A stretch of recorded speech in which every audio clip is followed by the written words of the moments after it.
great meeting and for this opportunity to talk about our work on measuring spin.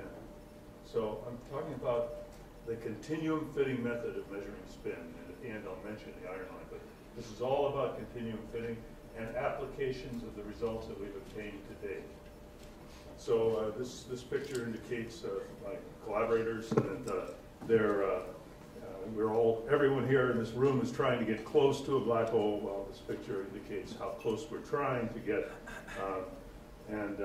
So if you are interested in the details of what I'll talk, or you forget what I said and you're interested in following up, this recent review has essentially all the information that I'm going to talk about today, plus a lot more details.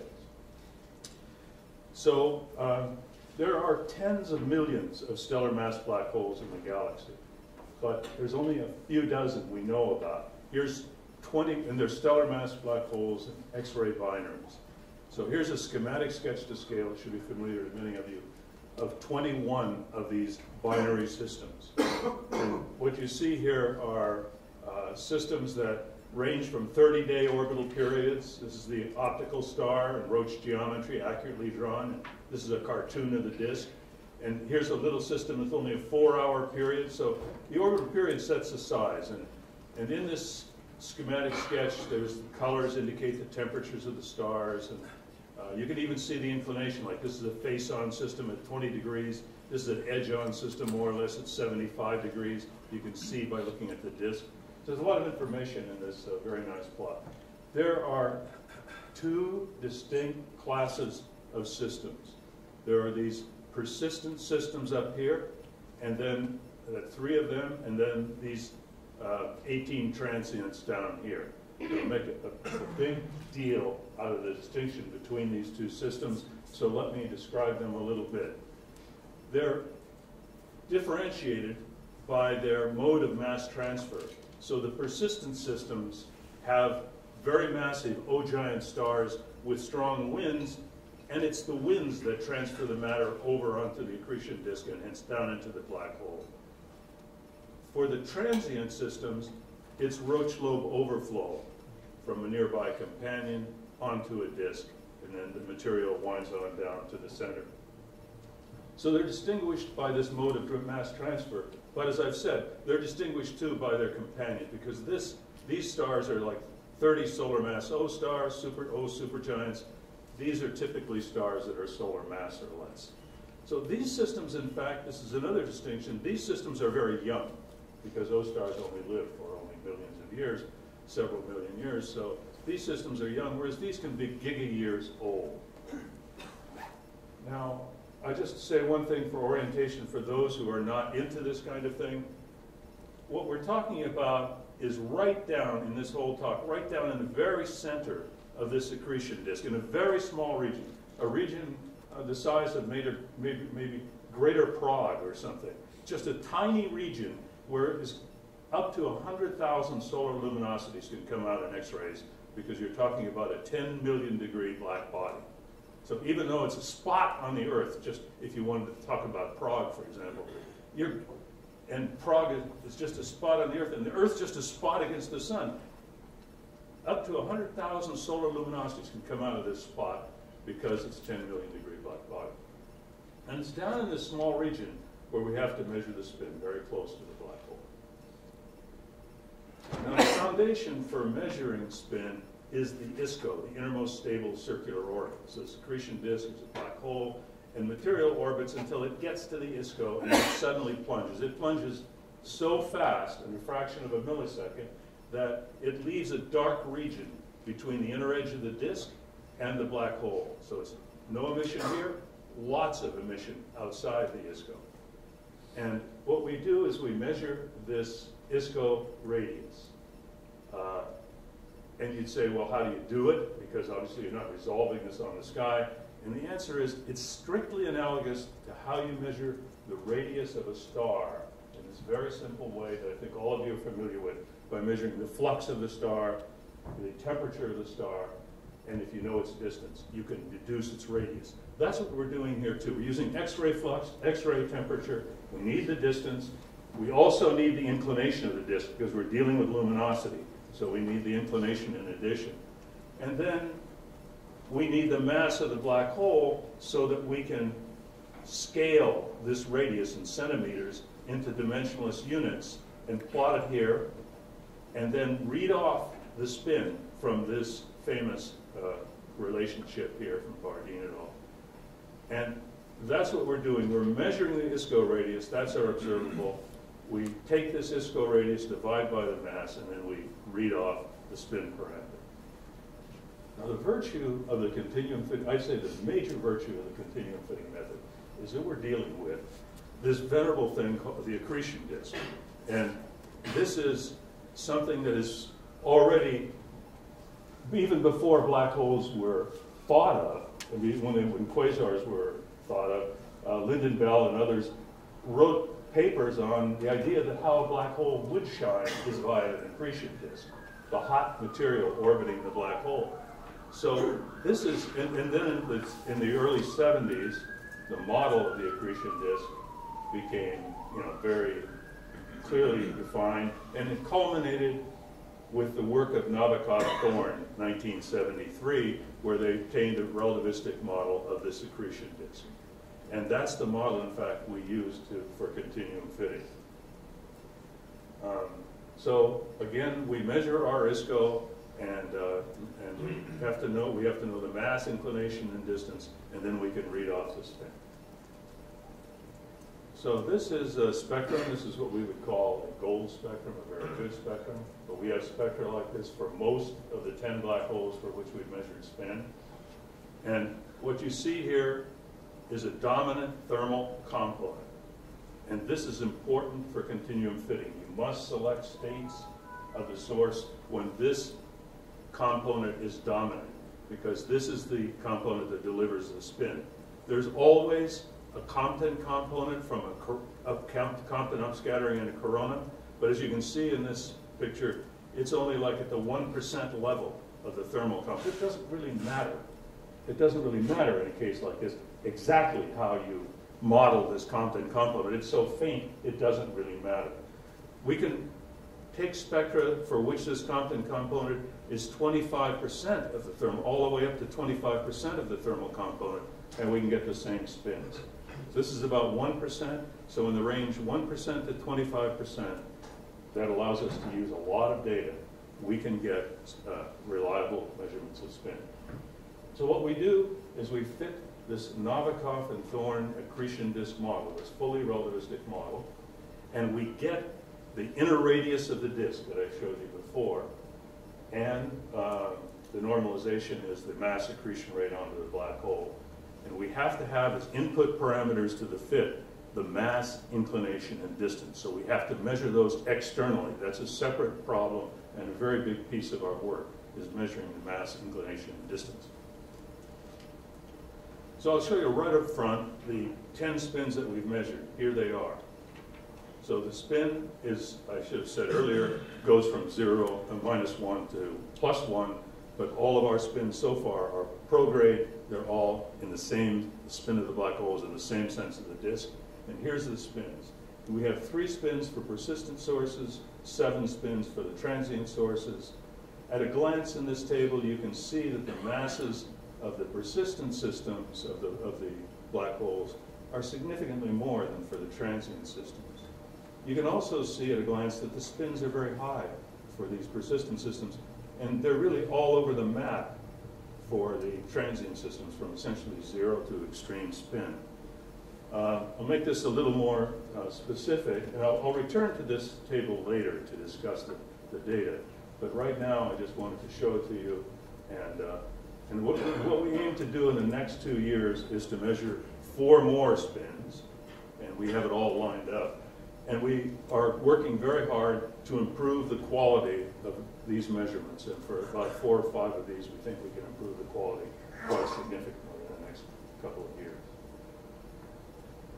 So one other virtue of the continuum fitting method, in addition to this very simple and elegant model, is that we have an abundance of data, many independent observations for most of these black holes. So you can see that we have between 1 and a few hundred observations for individual black holes. and say the median number is about 30. So we have a lot of data. A very nice feature of the continuum fitting method is that you can use a wide range of detectors.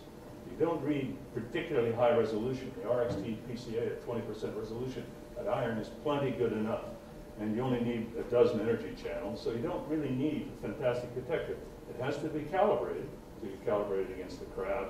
It has to be calibrated, and it has to be correctable for dead time. But the conditions are not so strong, and you don't get into the problem of pileup, which you do for the iron line method, where you have to work at higher resolution. You don't have to get into that problem. So LMCX3 with 390 observations is a touchstone for this continuum fitting method. And so Jack Steiner has taken all the available data from the HESARC archives, which is 766 observations from 8 X-ray emissions over 27 years. And here in the top panel, you see the luminosity in Eddington scaled units of the accretion disk versus time. So it goes from pretty much off down here up to about 60% of Eddington. And what you see is, if you focus, say, on the red points, where RXTE, where more of the data is, you see that there's enormous variability in this source. And so there's all this chaos, and you'd say, well, what happens to the interdisk radius over all this time and for all this variability? And you look down here, and here is the interdisk radius calculated with the Novikov-Thorne model, which is equivalent to the spin.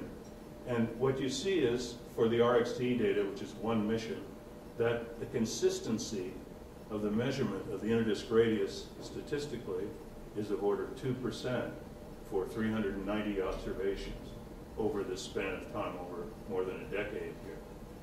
So this shows that there's a very stable interdisk radius in these systems. Certainly the presumption is that it is the ISCO radius. This constancy to 2%, say for the RXT data, is strong foundation for the continuum fitting method of measuring spin. Strong observational foundation. Now the theoretical foundation is the work that Ramesh Narayan and his group has led, and other people at other Krolik and Noble and so forth have done this work, where they do GRMHD simulations. This is a snapshot of a GRMHD simulation, and one takes these simulations and runs them for about, say, 20,000 GM over C cubed, and when they reach steady state, you determine you can determine the flux as a function of radius in this disk. And these dashed lines are from the GRMHD simulations, and the solid lines are for the Novikov-Thorne model that we presently use to determine spin. And what you see is Novikov-Thorne is an analytic model, and it cuts off completely the flux at the ISCO radius. There's no dissipation, no torque there, no dissipation there, and the flux goes to 0. For the GRMHD with the magnetic fields, you see that there is some emission inside the ISCO. So the result of this work, the bottom line, you can read the details in the review, the bottom line is that the error we incur by using the Novikov-Thorne model instead of a more proper GRMHD model is smaller than our observational errors in measuring the distance, inclination, and mass that we depend on. So at present, the Novikov-Thorne model is entirely adequate for our purposes, and that's that's the model that we use. But we could, in principle, in the future, go over to using, without any problem, the results of this model, but we don't make that correction at present. Now, a key question for the continuum fitting method is the question of whether the black hole's spin vector is aligned with the orbital angular momentum vector. It could be, if in a thin disk, the black hole spin, the inner disk, the X-ray emitting portion of the disk, will line up with the black hole spin. But that may be tilted or warped away from the orbital plane. So the black hole spin vector could be tilted like this. And then the disk would be warped at a radius of estimated to be about 200 GM over c squared. So this inner X-ray emitting portion could be, when we do the spin measurements, we are, for 3 systems, have no problem because we're using relativistic jets and a kinematic model of them to get the actual inclination of the black hole. But for 7 of our systems, as a proxy for the inclination of the black hole, we use the inclination of the orbital plane, which is what we can measure easily. So the question is there a misalignment angle between the inner disk and the outer disk? And if there were an unaccounted for error of about 10 degrees or more in the inclination, this would significantly corrupt our results of spin. So this is a major question. It's not a question we have a complete answer for, but I'd like to tell you what we do know. So, is the black hole spin vector aligned with the orbital plane? Here is some evidence that it is. For example, the alignment timescale, the timescale for the black hole to be torqued into alignment with the orbital plane, is only 1% of the binary lifetime for these transients. So the answer is, on that basis, one expects alignment. There was an error in this paper by a factor of 50, which is straightened out in this paper. But the point is that its alignment time is short, so one expects alignment. For most black hole binaries, from an evolutionary synthesis, evolutionary calculation that Tassos Fragos has done, he finds that most black hole binaries should be aligned to within 10 degrees. And this is a very conservative result because Tassos assumed that the torque acting at a line for to align it occurred at the ISCO radius of the Schwarzschild black hole at 6 m, whereas the torque is actually happening out at this warp, which is more like 200 m. So this is quite conservative. For one system, we have the measurement of the jet axis from the relativistic jets from the kinematic model, and we have the orbital inclination angle, and the alignment from this system is better than 12 degrees. So this is evidence, but this is a significant question for the continuum fitting method, this question of alignment. So I'll come back to the table, and I've already indicated that the masses are higher here than here. The spins range widely here, and they all tend to be high here, at least for these 3 systems. Let's focus on the mass first. I want to sharpen this comparison on the masses. So here you have masses in the range 11 to 16, and these masses are significantly less. I'd like to point out, as I did I think yesterday in a session, that GRS 1915, which was 14 plus or minus 4 solar masses in the old Greiner et al. Paper, is now sharp at 10.1, so its mass has come down very significantly, and it's quite precise. So there's quite a dichotomy here, and that dichotomy is even greater if you include two of these persistent systems that are not on this table because we don't have their spins or very accurate masses. That's IC10X1 and NGC300X1.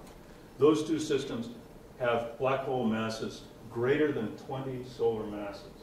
So this dichotomy is even greater if one considers those 2 systems.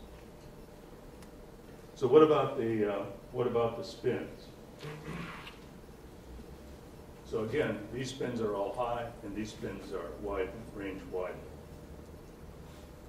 4 of the transient black holes have spins that are consistent with 0. 2 of them are quite high, and 1 of them is extreme. So there's a wide range of spins. Now we can ask the question, how do these stellar mass black holes get their spin? There's really 2 possibilities, at the extreme anyway. One possibility is they were born with the spin that they now have. Namely, when the progenitor star collapsed, the angular momentum was there, and it was very high, and the black hole was born with that high spin. Another possibility is that the black hole was born with negligible spin, and then it's spun up by the accretion torques acting as the material accretes into the black hole. So there's 2 possibilities here. Now in the next 3 slides, I'm going to argue that for the persistent systems, the spins are birth spins, they're natal spins. And for the transient systems, I'm going to argue that in fact, they are spun up by accretion torques, and initially they had very low spin.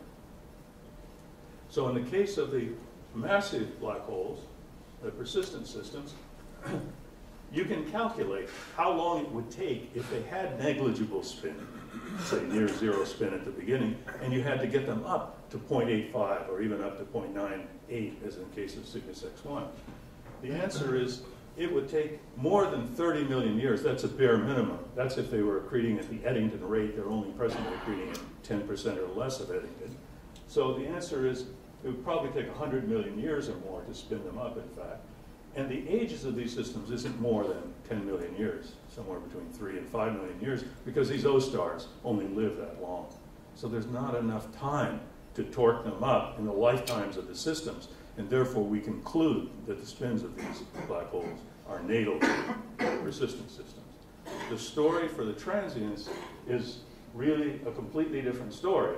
This is a story that Tassos Fragos is working on, and the paper is in advanced state of preparation right now, should be out soon. And his conclusion is that for the transient systems, the progenitor of the black hole has nearly zero spin when the black hole forms. I'm not going to give you the arguments, I don't have the time to do it. He has done a very detailed, taking 26,000 mass transfer sequences. He's taking all the data on the individual black holes. We have all the information about the black holes, everything, their masses, the temperature of the star, the present orbital period, obviously, anyway, we have all this information. And then he looks at each individual system and he asks, is it reasonable that, does it work that enough mass has been transferred over the lifetime of the system to have spun up the black hole? And he finds for each individual system that yes, assuming conservative mass transfer, that there has been enough mass transfer to have brought these black holes up from nearly zero spin to the present spins. So, and here is a plot. This is an old plot, very famous plot, that shows if you start with a black hole at zero mass and you accrete a certain amount of mass, how much the spin goes up. So let's take, say, this aqua curve here. Say you start with a 5 solar mass black hole and you accrete another 5 solar masses, you double its mass to 10 solar masses. Think of GRS 1915, you can get it up to a spin of 0.95, but you have to double its mass. So an interesting and trivial conclusion, it's trivial to derive, I think it's deep to think about, is this prediction for the initial masses of the black holes, these are the black holes in question, compared to their present masses, which are the solid lines. So the present masses show the solid lines, the dashed lines show the initial masses in this model of Fragos et al. And what you see is, say, for example, GRS 1915, the red one, you see it's up here at 10.6 now, but it was down here at about 6. So it's almost doubled its mass, and that's how it got spun up. Some of the others only went increased in mass by a little bit. I like this plot. Of course, whether all these evolutionary arguments are right or not is always a question, because these things are really difficult and uncertain, I should say. But if you take this as truth for a moment, it does two things. One, it tells you, for example, that presently the masses, that's what this bar is here, sort of the mean masses, 8 solar masses, but initially the masses were about 7 solar masses. So earlier, all the black holes were less massive by about a solar mass or so on average.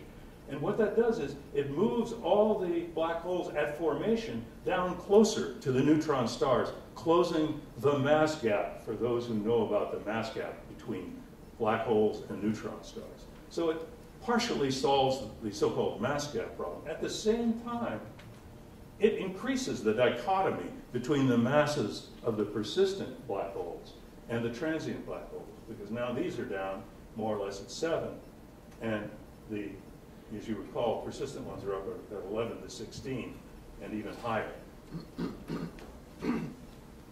So now I want to turn to another topic. I want to talk about the ballistic jets and these transient systems and how they get there, and how this is the first. What I'm going to show you is the first and presently only evidence that black hole jets are powered by black hole spin. And this is for only one class of black hole jets. These are episodic ballistic jets that are ejected from one of these transient black holes as they go to Eddington, as they go to their Eddington limit.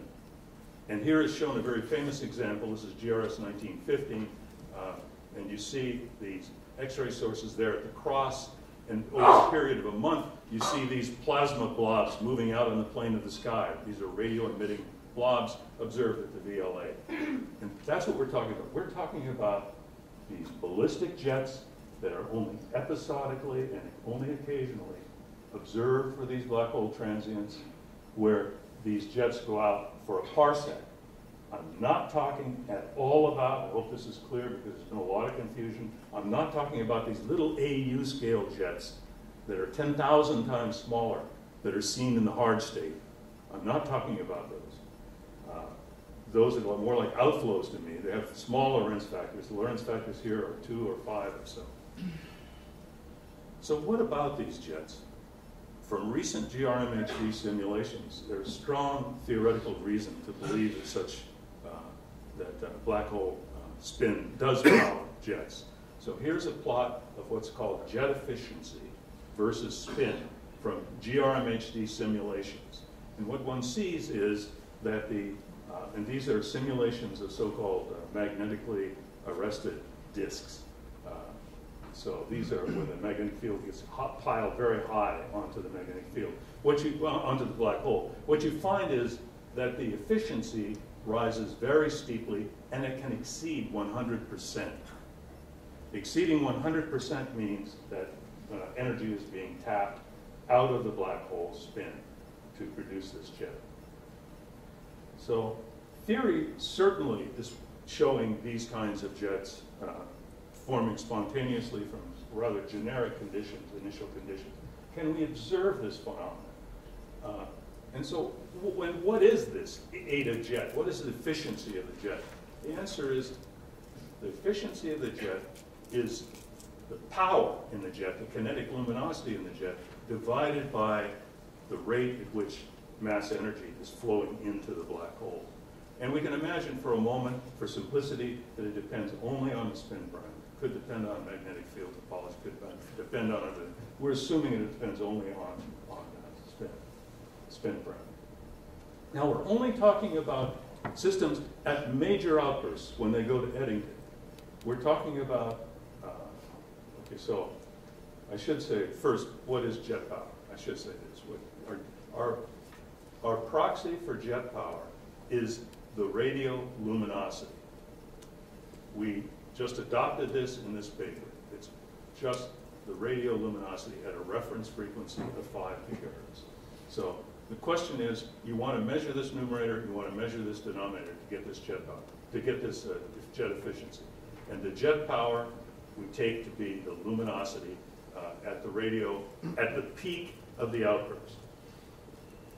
And as for the mass accretion rate, we take that to be the, we need to measure both of these quantities simultaneously, the jet power and the mass accretion rate. So at Eddington, we know the mass accretion rate. It's the Eddington rate for that mass black hole. So there's standard candles, and we show that in this paper.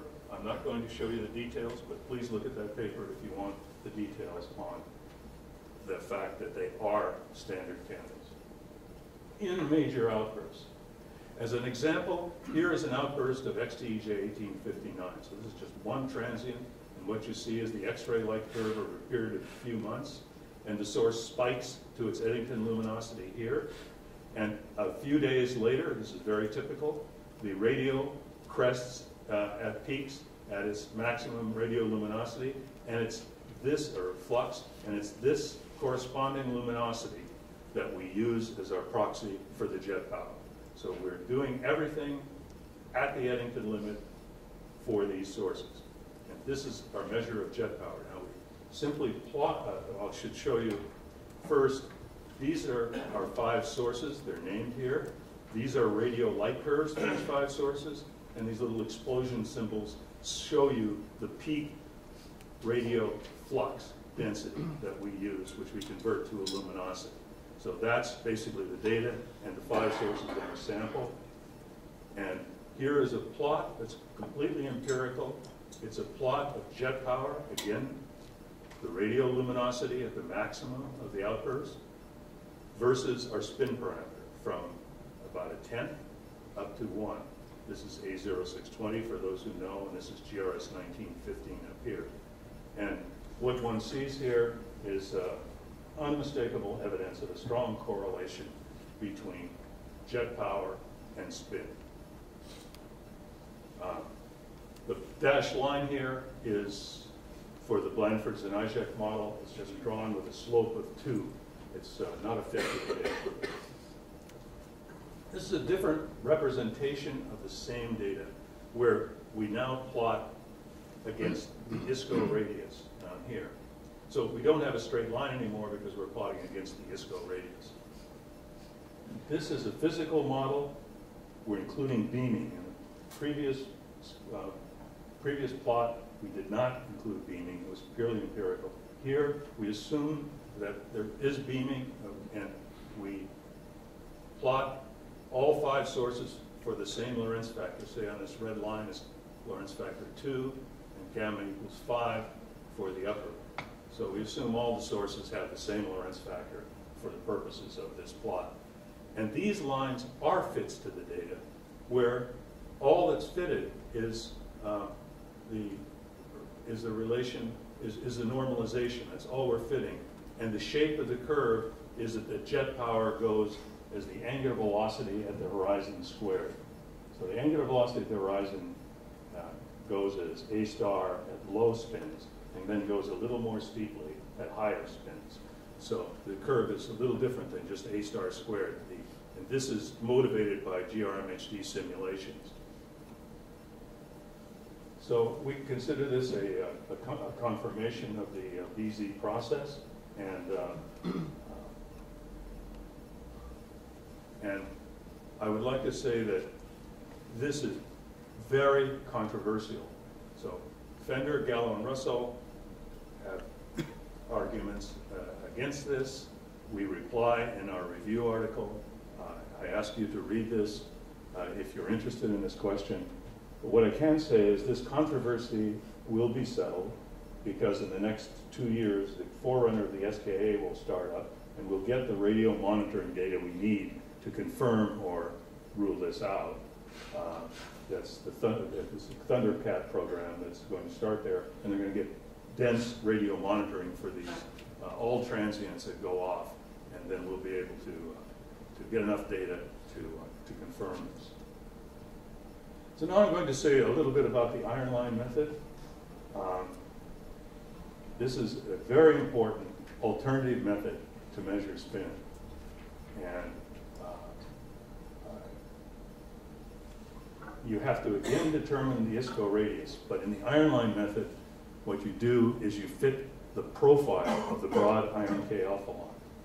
The virtue of this iron line method, one virtue is you don't need to know mass, distance, and inclination, which is hard to get. So that's certainly good. And you can even get an estimate of the inclination itself from the blue wing of the line. So those are virtues. The most important thing about the iron line method is, right now, it's the only wholesale way to get the spins of supermassive black holes. So this is extremely important.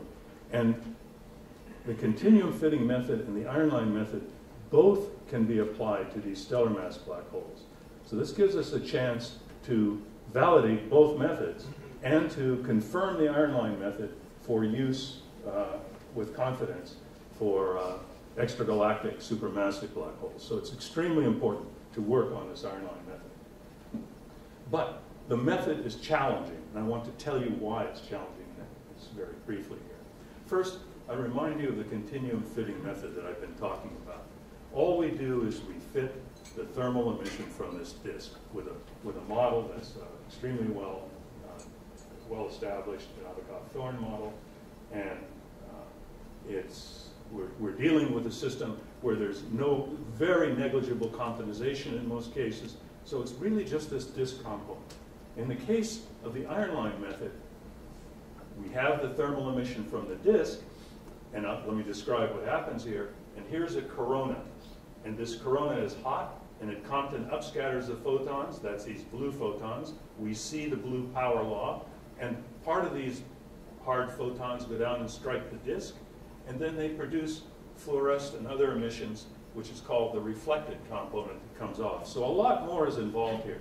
And please note that this corona is sometimes described as a slab over the disk, sometimes as a sphere, in the same paper, sometimes as a lamppost or base of a jet. We don't know much about this corona, so that's obviously a difficult thing. And then most of the observations have been done in the